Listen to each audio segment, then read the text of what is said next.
It's a very good support to have with Shadowfin. In a bit of a bind, you can always rotate him to the off lane, and we know Yoku can play a ridiculous Earthshaker if necessary. Have they actually even played a support this Yeah, tournament? I'm actually going to ask that. I don't think I remember seeing them playing Earthshaker support in the group stages. It's mostly just off lane, I remember. Regardless, though, this is a really good Rubik pick from Virtus Pro. We were talking about how it would be a contested pick between Lila and Aloha Dance. Fissure, one of the best spell steals in the game. And in addition to that, Requiem, also a very easy spell to steal. So what happens with Rubik is a lot of the times when you play against certain heroes, there are just some spells that are really key to steal, but some of them are very difficult to get. You know, an example would be Death Ward from Witch Doctor. He casts the Death Ward, but he can trigger the heal immediately after, and then you steal the heal, which is kind of useless in most cases. But with Shadow Fiend, all of his cast animations are pretty long. So he winds up the Requiem, there's a sound cue, it's very clear visual, and his follow-up, would he want to cast Raise afterwards, you have like a good half second at least to probably get that spell steal in. And Rubik channeling the Requiem is a little more subtle. You don't see it so easily in the fight, and you maybe don't expect it to come out. And it has a huge impact because not only does it deal damage and slow, but again, the minus damage from Requiem, often an overlooked aspect of this spell that is absolutely crucial in this team fight meta. Yeah, that's something you guys have been pointing out every time that we get to see a Shadow Fiend so far here at TI. The Dazzle eventually does get banned, and Virtus Pro were actually pretty quick about their second phase bans. They seem very clear on how they came into this. They said, game one, this is our game plan, we're going to stick with it. Lots of targeting to what feels like resolution with the Storm and Razor ban. The side of Virtus Pro, I'm curious what they're going to get to potentially go to that mid lane. Viper, maybe, if they need to get a lane dominator. The other options have already been banned out. TA's gone. Razor's gone. They already grabbed Lina on the side of Empire. I'm just still thinking about that Tusk, whether they're going to ignore it entirely or will grab it. And for Empire, this being an offlane shaker, Lina could easily just be one of the two supports, and they could still be aiming for their Dragon Knight. And by picking the Lina, they remove one of the good counter picks in mid that Virtus Pro could have actually given G to beat Resolution. With Queen of Pain also being banned and G's Shadow Fiend picked, it seems like they're really targeting him. And the TA banned, and the Ledge ban, and the Storm, and the Razor. Okay, so I feel like we've kind of overlooked that. They are targeting G super hard, actually. Yeah, I mean, it sounds like both sides tried to start the targeting, but at the end, Empire they target came out each on other's top. mids, actually.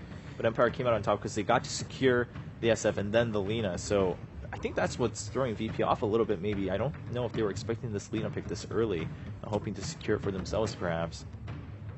They're definitely taking their time here. Yeah, quite a bit. I mean, it's very hard to pick at this junction because G has very little options, and the other options that he has isn't really that good in this game. And they're going to go for the offlane position first for Phobos with the Spirit Breaker. They have ran it as a 4 position before, though. So okay. Non-concrete, but yes, more than likely the Phobos special. So this was a very quick it'll be a Shadow Demon plus Lina. Shadow Demon plus Lina is their support duo, so they already show that the Earthshaker is going to be offlane on Yoki. And Virtus Pro would round the draft up with a Tusk, so they have the potential of the dual lane that we talk about a lot, Spirit Breaker plus Tusk, to pressure the opponent's carry. I mean, that could be really potent, so we'll see what Empire chooses to go for as their safe lane carry. I feel like this metagame rarely has a draft without one defensive support. Like, it just seems like every single team really values having that extra save, whether it be Snowball, Disruption, Fissure, Shallow Grave, the absolutely biggest one of this tournament, even the Living Armor. We've seen a couple of Treant picks. Cold Embrace. Cold Embrace from Wyvern. That's true. Like, there's so much emphasis on that, and it makes for a very different type of game, and that's why teams, I think, also like to pick that tanky frontliner, because it's not very difficult to land those defensive cooldowns on a hero that can tank up first. Like, you get the extra reaction time, and you actually get to put pressure and force the opponent to engage into a fight they don't want. And if you look at VP's lineup, though, they do have a lot of single target damage. So if they burst really fast, the Shadow Demon might actually not have time to react in this game. Right. I was just smiling because we are seeing that Axe Band come out from VP. They want to start the game off on a safe Centaur? foot. I'm thinking about Centaur here. Maybe against Spirit Breaker and the Snowball. Could be a good idea. Yeah, good to get away. They have a lot of... I mean, it gives Rubik another spell to steal.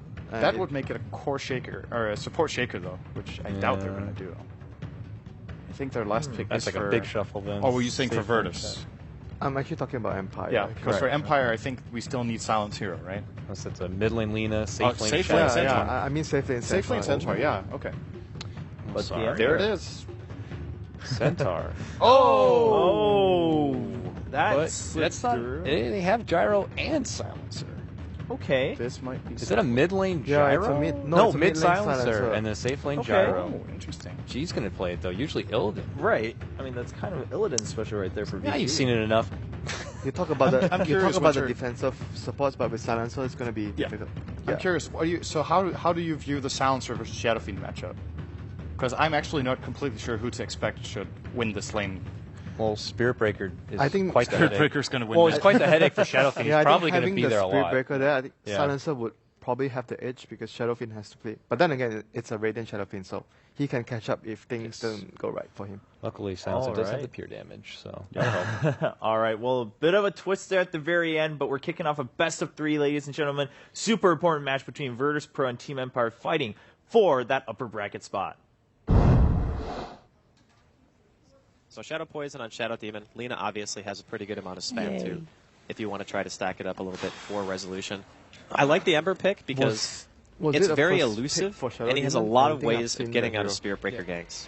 Oh, And with the Yoku- ice shards indeed trapping out Yoku. Yoku did come up the lane trying to get some vision out, but he might pay for it with his life. FNG trying to get around here with the telekinesis. Couldn't go down the quick way because the ice shards were actually blocking himself up. But Lil talking about the blocks, looking for the body blocks, and Yoku's going to get bodied. First blood there for Virtus Pro. That's a plus Catching two. out the Yoku, and indeed one of the quickest plus twos I think we've seen in a long time here for Silencer. Hopefully that's not too indicative of how the game goes for Empire, because if you keep getting picked off like that, you got to respect the gyrocopter. That hero at low level, especially partnered with a Rubik, maybe one of the best supports to put with him just because of how far out of position you actually can be in a very, very short amount of time. So horn's going to sound. VP off to a very good start, trying to get their revenge after Empire 2-0'd them here in the group stages here at TI5. Looks like both teams are going to be trading bounty runes. Pretty standard stuff. Although I think G... No, they hit level 2 at the same time, actually, based on 2 melee creeps. So this matchup mid, it's going to be 2 versus 2, basically Tusk, Silencer, and then the Shadow Demon and the Shadow Fiend. Shouldn't be too much of an issue for Resolution to get his souls going.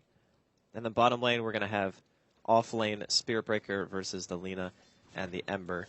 Now, Spirit Breaker can actually die to this combination, even as tanky of a hero as he is, because there's 2 ways to stop charge.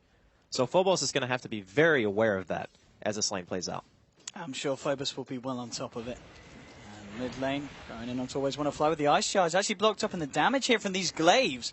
I mean, one more will do Is the he job. dead? He's going to get it, and that's going to be a +2 for G now onto 4. Oh my God, Resolution's gonna trying die to too. turn onto Lil. Oh, if he dies Oh, to the this is damage. disastrous. He pops the salve as well. Doesn't save him. It's a double kill for G. He's on +6 before the 1 minute mark. He got Shadow Poison level 1. He's... Okay, so he must have been thinking that he just wanted to use that to stack and that the kill potential from VP wasn't good enough to warrant skilling Disruption. He was wrong, needless to say. And now G, Damn, look at this a glaive damage. minute in, he hits for 72 damage, and he's got 3 kills at 1 minute. Like, G is already known as one of the best mids pretty much in the CIS region, and you're going to give him 3 kills, including First Blood?